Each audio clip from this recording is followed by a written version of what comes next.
ഇപ്പൊ പൊട്ടും മട്ടിൽ കേൾക്കാൻ തുടങ്ങിയിട്ട് നാളു കുറച്ചായി. എന്നാ പിന്നെ തേങ്ങയുടയ്ക്ക് സ്വാമിയെന്ന് മുട്ടി നിൽക്കുന്ന മാധ്യമങ്ങളും പറഞ്ഞു വരുന്നത് മുല്ലപ്പെരിയാറിനെ കുറിച്ചാണ്. ഈ തിരഞ്ഞെടുപ്പിനിടയിലും മുല്ലപ്പെരിയാർ വിഷയം വീണ്ടും പൊങ്ങി വന്നിരിക്കുകയാണ്. മുല്ലപ്പെരിയാറിൽ പുതിയ ഡാം നിർമ്മിക്കുന്നതിന്റെ ഭാഗമായി DPR തയ്യാറാക്കുന്നത് അന്തിമഘട്ടത്തിലാണ്.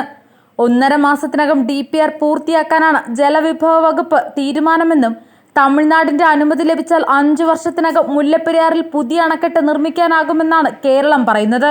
ലക്ഷക്കണക്കിന് ജനങ്ങളെയും കുറെ ജില്ലയെയും അപ്പാടെ നാശമാക്കാൻ കെൽപ്പുള്ള മുല്ലപ്പെരിയാർ എന്ന ജലബോംബിനെ ഇപ്പോൾ പൊടി തട്ടിയെടുത്തതിന്റെ ഉദ്ദേശം എന്തെന്ന് ചിന്തിക്കാൻ AI സാങ്കേതിക വിദ്യയുടെ ആവശ്യമൊന്നുമില്ല.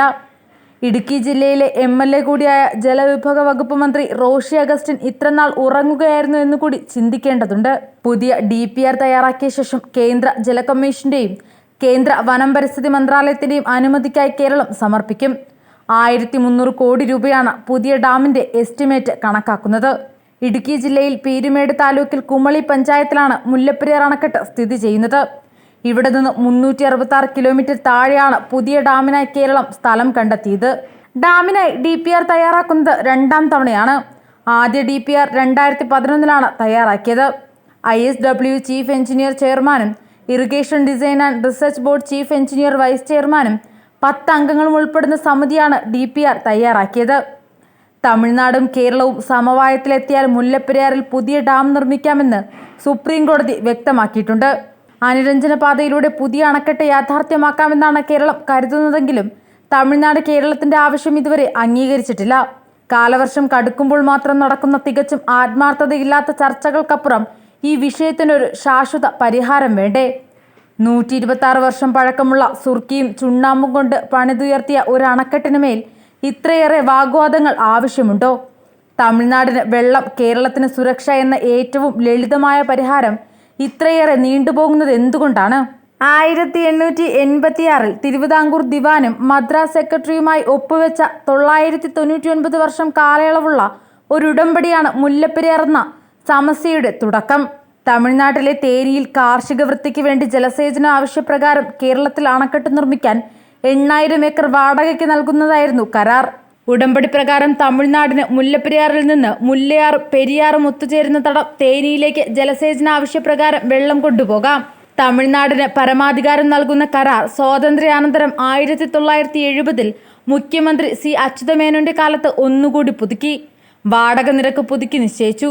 അത് പ്രകാരം തമിഴ്നാടിന് പെരിയാറിലെ വെള്ളം ജലസേചനത്തിന് മാത്രമല്ല വൈദ്യുതി ഉൽപ്പാദിപ്പിക്കാനും ഉപയോഗിക്കാം.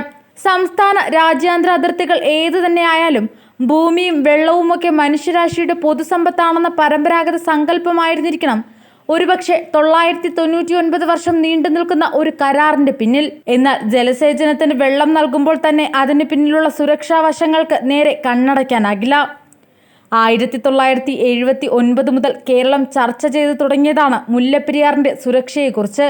1979 സുരക്ഷ മുൻനിർത്തി ഡാം ശക്തിപ്പെടുത്തണമെന്ന് കേരളം തമിഴ്നാടിനോട് ആവശ്യപ്പെട്ടു.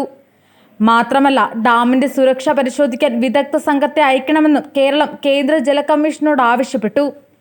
തുടർന്ന് വന്ന വർഷങ്ങളിൽ കേരളവും തമിഴ്നാടും മുല്ലപ്പെരിയാർ വിഷയത്തിൽ പലവട്ടം ഏറ്റുമുട്ടി. നിയമത്തിന്റെ നൂലാമാലകൾ ഇഴകീറി പരിശോധിച്ച് സുപ്രീം കോടതിയിൽ സംസ്ഥാന സർക്കാരുകൾ ഏറ്റുമുട്ടിയപ്പോൾ പരിഭ്രാന്തരായ ജനം സംസ്ഥാന അതിർത്തികളിൽ പരക്കം പാഞ്ഞു. പ്രതിദിനം പുറത്തുവരുന്ന കിംവദന്തികളും വ്യാജ വാർത്തകളും രാഷ്ട്രീയ കോലാഹലങ്ങളും സൃഷ്ടിക്കുന്ന പരിഭ്രാന്തികൾ വേറെ.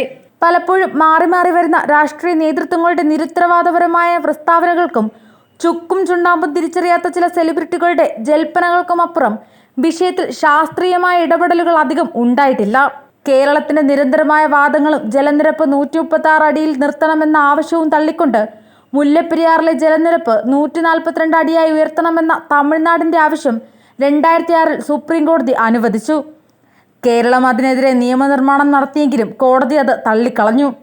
ഇതിനിടയിൽ സുപ്രീം കോടതി നിയോഗിച്ച പരമാധികാര സമിതി, കേന്ദ്ര ജല കമ്മീഷൻ, 2 സംസ്ഥാന സർക്കാരുകളൊക്കെ നിരന്തരം ഈ വിഷയം ചർച്ച ചെയ്യുന്നുണ്ടായിരുന്നു. ഡാമിൽ നിന്ന് നിരന്തരമായി ലീക്കുണ്ടെന്നും ബലക്ഷയമുണ്ടെന്നുമുള്ള മാധ്യമ വാർത്തകൾ വന്നുകൊണ്ടേയിരുന്നു. അതിനിടയിൽ മുല്ലപ്പെരിയാർ സുരക്ഷിതമല്ലെന്ന് AIT റൂക്കി പഠനവും പുറത്തു വന്നു. ഏതാണ്ട് 2 ദശാബ്ദങ്ങളായി മുല്ലപ്പെരിയാർ മലയാളികൾക്കൊരു പേടി സ്വപ്നമാണ്. 2018 മഹാപ്രളയത്തിന് ശേഷം അണക്കെട്ടിനെ ചുറ്റിപ്പറ്റിയുള്ള ആദികൾ ഇരട്ടിച്ചിട്ടുണ്ട്. പെരിയാർ അണക്കെട്ട് ഭൂകമ്പ സാധ്യതയുള്ള മേഖലയാണെന്നത് ആശങ്കകൾ വർദ്ധിപ്പിക്കുന്നു. അണക്കെട്ട് തകർന്നാൽ ഏതാണ്ട് 4 ജില്ലകളിലെ 30 ലക്ഷത്തോളം ജനങ്ങളെ നേരിട്ട് ബാധിക്കുമെന്നാണ് കണക്കുകൾ സൂചിപ്പിക്കുന്നത്. അങ്ങനെ സംഭവിച്ചാൽ ഒരുപക്ഷെ ചരിത്രത്തിലെ തന്നെ ഏറ്റവും വലിയ ദുരന്തങ്ങളിൽ ഒന്നാകുമത്. മുല്ലപ്പെരിയാറിന്റെ തകർച്ച ഒരുപക്ഷെ മറ്റ് അണക്കെട്ടുകളെയും ബാധിക്കാം. 1975 ചൈനയിൽ ഏതാണ്ട് 2.5 ലക്ഷം പേർ മരിച്ച 10.15 ദശലക്ഷം ജനങ്ങളെ ബാധിച്ച ബാങ്ക്യൂ അണക്കെട്ട് ദുരന്തം ഒരു പാഠമായി നമുക്ക് മുന്നിലുണ്ട്. തമിഴ്നാടിന് വെള്ളം നൽകുക തന്നെ വേണം, അതേസമയം കേരളത്തിന് സുരക്ഷ ഉറപ്പാക്കുകയും വേണം. 2014 കേരളം മുന്നോട്ട് വെച്ച പുതിയൊരു ഡാം നിർമ്മാണം എന്ന ആശയം നടപ്പിലാക്കാൻ രാഷ്ട്രീയ ഭേദമന്യേ കേരളവും തമിഴ്നാടും ഒറ്റക്കെട്ടായി മുന്നോട്ട് നീങ്ങണം. നിലവിലെ അണക്കെട്ട് ഡീകമ്മീഷൻ ചെയ്യാനും പെരിയാറിന്റെ പരിസ്ഥിതി കണക്കിലെടുത്തുള്ള പുതിയൊരു സംവിധാനം നടപ്പാക്കാനും ഒട്ടും വൈകിക്കൂടാ. ഒപ്പം മുല്ലപ്പെരിയാറിന്റെ പേരിൽ വ്യാജ വാർത്തകൾ പടച്ചുവിട്ട് ജനങ്ങളെ അനാവശ്യ ഭീതിയിലാഴ്ത്തുന്നവർക്കെതിരെ കർശന നടപടിയും വേണം. അതുവരെ നമുക്ക് അണക്കെട്ടിനുമേൽ രാഷ്ട്രീയം കളിക്കുന്നത് ഒഴിവാക്കാം.